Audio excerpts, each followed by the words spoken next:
Hoy, esta tarde vamos a conversar con la artista mexicana Mayra Martel. Estamos aquí en la terraza de la Galería Metropolitana del Circuito UAM y vamos a conversar un poco, Mayra, sobre 2 o 3 temas que me parecen fundamentales en tu obra. ¿Sí? Quería comenzar un poco que me comentaras sobre el work in progress del ensayo de la identidad, de una obra que realizaste en el ambiente de la ciudad Juárez entre el 2005 y 2020. Un poco que me comentaras, o sea, cómo te nace empezar a trabajar esta obra y un poco del proceso, es decir, si ha tenido diferentes etapas. Sí, claro. Bueno, al principio fue como, nunca pensé que iba a ser un proyecto, ¿no? Sino que yo regresaba a Ciudad Juárez, había estudiado fuera, regresé a mi ciudad y empiezo a hacer fotografías del centro como una manera de reconocer, y en ese momento había como un programa de limpieza, por así decirlo, social por parte del gobierno, entonces estaban derrumbando las principales calles del centro. Y yo empecé a hacer fotografías de todos estos lugares como a manera de guardarlo, ¿no? Como esta cosa de la memoria. Y allí empecé a ver muchos recortes de niñas desaparecidas, la mayoría 13, 15, 17, 19 años. Y se me hizo una locura, ¿no? Porque, como saben, Ciudad Juárez es reconocido por coloquialmente las muertas de Juárez, y aunque se habían hecho muchos documentales y demás, yo pensaba en por qué había tantas chicas desaparecidas, ¿no? O sea, qué sucedía con todas esas vidas. Y pues soy muy curiosa y muy obsesiva, mala combinación. Y muchos de los recortes tenían como el teléfono de las casas, porque también pasa esto, que las familias no confían en la policía, ¿no? Y llamé a uno de ellos y realmente no sabía ni qué decir bien, porque no era una concepción del proyecto, sino realmente nada más quería ver como los espacios de ellas y los lugares donde habían existido, ¿no? Y cómo, o sea, ¿por qué estaba desaparecida, no?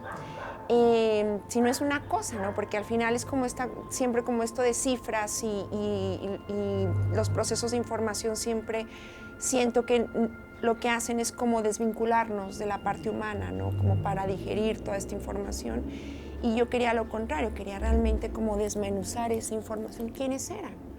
Entonces llamé y una de las madres me dijo, doña Hortensia, me dijo, sí, claro, vente, Mayra. Yo dije, bueno, es que quiero hacer como algún reportaje sobre su hija.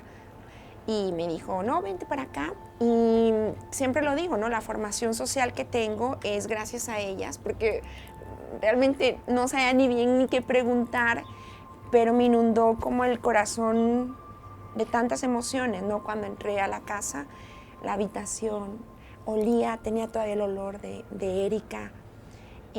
Hay una foto muy icónica que es del primer caso, que son las metas de ella, ¿no? Entonces, tenía un problema, porque estamos hablando del 2005, no había tantos referentes visuales sobre cómo documentar la ausencia, ¿no?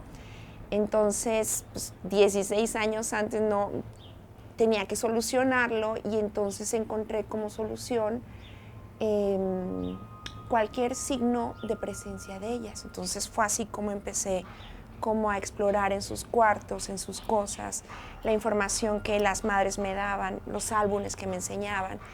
Y así fue como nació Ensayo de la Identidad, ¿no? Sí, amiga, aquí en este sentido había marcado 2 cosas, ¿no?, que conversábamos ahorita. Primero, que es una obra que se me conecta un poco en cuanto a proceso de trabajo, digamos, con la obra de los falsos positivos que realizaste en Colombia durante el 2009. En este caso son hombres, son chicos jóvenes. Un poco que me comentara sobre eso. Para después pasar un poco, a mí me interesa mucho la relación, digamos, el trabajo de la identidad en este caso, pero a la vez también, digamos que hay una identidad que es la identidad de la ausencia a partir, o sea, como consecuencia de una violencia específica, Claro. ¿no? Entonces, podríamos arrancar un poco, ¿crees que hay una conexión entre los falsos positivos, o sea, como proceso, y la obra que realizaste en Juárez, es decir, lo que realizas en Colombia y lo que habías realizado antes en Juárez? Sí, creo que sí, es otra vez, porque también me vi con ese problema, ¿no? ¿Cómo sacas una foto de una persona que no está? es un problema existencial y técnico, cónchale, ¿no? Y sin embargo, creo que, o sea, lo de Juárez lo empecé en el 2005, lo de Colombia fue en el 2008. Y en Colombia fue como tú lo dijiste, estos procesos derivados de una violencia, ¿no? Lo que me hizo entender y lo que me ha hecho entender en todos los proyectos en los que he estado trabajando es que la violencia no es lisa, no es plana, ¿no? O sea, la violencia tiene muchas capas. Hay una profundidad siempre en la violencia. Y al momento de observar todos estos panoramas, todos estos silencios que se dan, todos estos espacios, todo este sufrimiento, dolor y que ocupan estos espacios en estas capas de violencia, creo que he entendido que la observación es muy importante, ¿no? Y en el caso de Colombia se dieron también otro tipo de situaciones. Por ejemplo, yo nunca había ido a sacar cuerpos de fosas y en el caso de Colombia tuve que hacerlo, ¿no? Porque o sea, muchos de los casos de Ciudad Juárez, las madres no saben qué pasó con sus hijos. En el caso de Colombia sabían, ¿no? ¿Por qué? Porque el gobierno colombiano en los noticieros pone fotos de la morgue y dice, estos guerrilleros muertos, que bueno, explico, los falsos positivos, en el 2008 Uribe le dice al ejército, por cada guerrillero muerto, te voy a dar días libres, te voy a pagar y demás. Entonces lo que empieza a hacer el ejército colombiano es ir a secuestrar jóvenes de los lugares más pobres o vulnerados de Colombia, ¿no? Como este caso es, yo trabajé en Soacha, en Bogotá, y los secuestraban, se los llevaban al norte de Colombia, a 16 horas de Bogotá, en Ocaña, y les decían, corre, ¿no? Entonces los chicos salían corriendo y los asesinaban.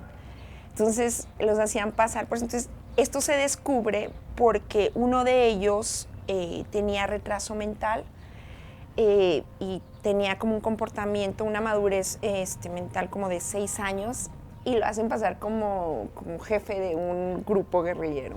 Dice la mamá, o sea, no podía ni siquiera ir aquí a la tienda a 2 calles, o sea, ¿qué me están diciendo, no?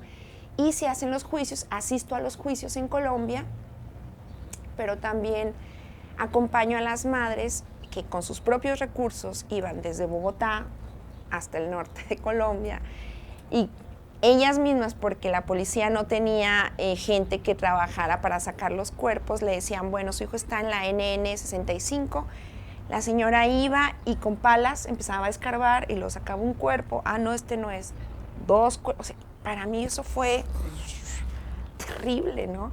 Y lo reconocían por los tatuajes, pero imagínate un cuerpo, o sea, imagínate tu hijo enterrado ahí 5 o 6 meses, ¿no? Y entonces todo este terror que rodea la desaparición forzada, a los desplazamientos, o sea, todos estos síntomas de violencia en Latinoamérica son terribles, ¿no? Y van marcando una sociedad y van marcando generaciones y realmente creo que es como muy fuerte la resistencia que han tenido pues, en Colombia, en Cuba, en México, o sea, todos estos lugares, ¿no? Entonces, creo que también eso es parte de la observación de la violencia, ¿no? ¿Qué pasa después del asesinato? ¿Qué pasa después de la guerra? ¿Qué pasa, no? Entonces, se va degradando cada vez más. El documental de Juárez tiene como materiales de diferente naturaleza, ¿no? O sea, está lo que se construye a través del diálogo con los familiares, a través de la memoria, ¿no? El álbum y demás, pero también está cómo la prensa documenta esos casos. Está también seguimiento de nota roja, que yo hice mucho, de que, bueno, la prensa presenta así el caso, pero ¿quién es esa persona, no? Entonces yo iba y hacía los casos. Están entrevistas con presuntos homicidas, ¿no? Que también la memoria del presunto homicida, del asesino, de talos, que en muchos casos pues no son, en otros casos no lo saben, ¿no? Pero me ha tocado casos confirmados, donde ellos mismos me cuentan toda la historia, y es como muy fuerte. Entonces, ¿qué pasa? ¿Cómo hacemos para que convivan todos esos materiales en algo, ¿no? Entonces, son 16 años de trabajo, entonces la única solución que he encontrado es a manera editorial. Muchos diarios, y de ahí yo me organizo y raramente, o sea, los proyectos de exhibición que vienen están basados en los proyectos editoriales. Entonces es Juárez en el 2000, que está hecho en el 2004, 2005, pero es publicado hasta el 2014.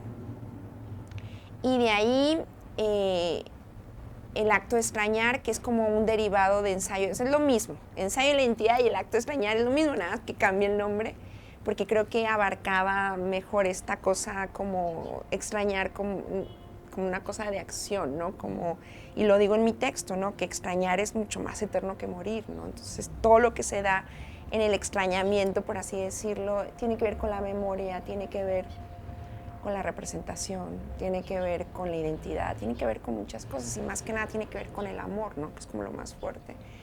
Y pues son te lo contaba, son 143 historias de mujeres desaparecidas. Creo que van a quedar en 40 y estamos trabajando en ese libro, Alfonso Morales y yo. Son todas las historias de ella, es como leer una novela, pero de repente puedes ver las fotos. Es como a mí energéticamente y emocionalmente me causa, o sea, me tiene siempre así, ¿no? Y pues en eso estoy trabajando. Hola, mi nombre es Mayra Martel y estoy súper contenta de estar con ustedes. Les mando un besote.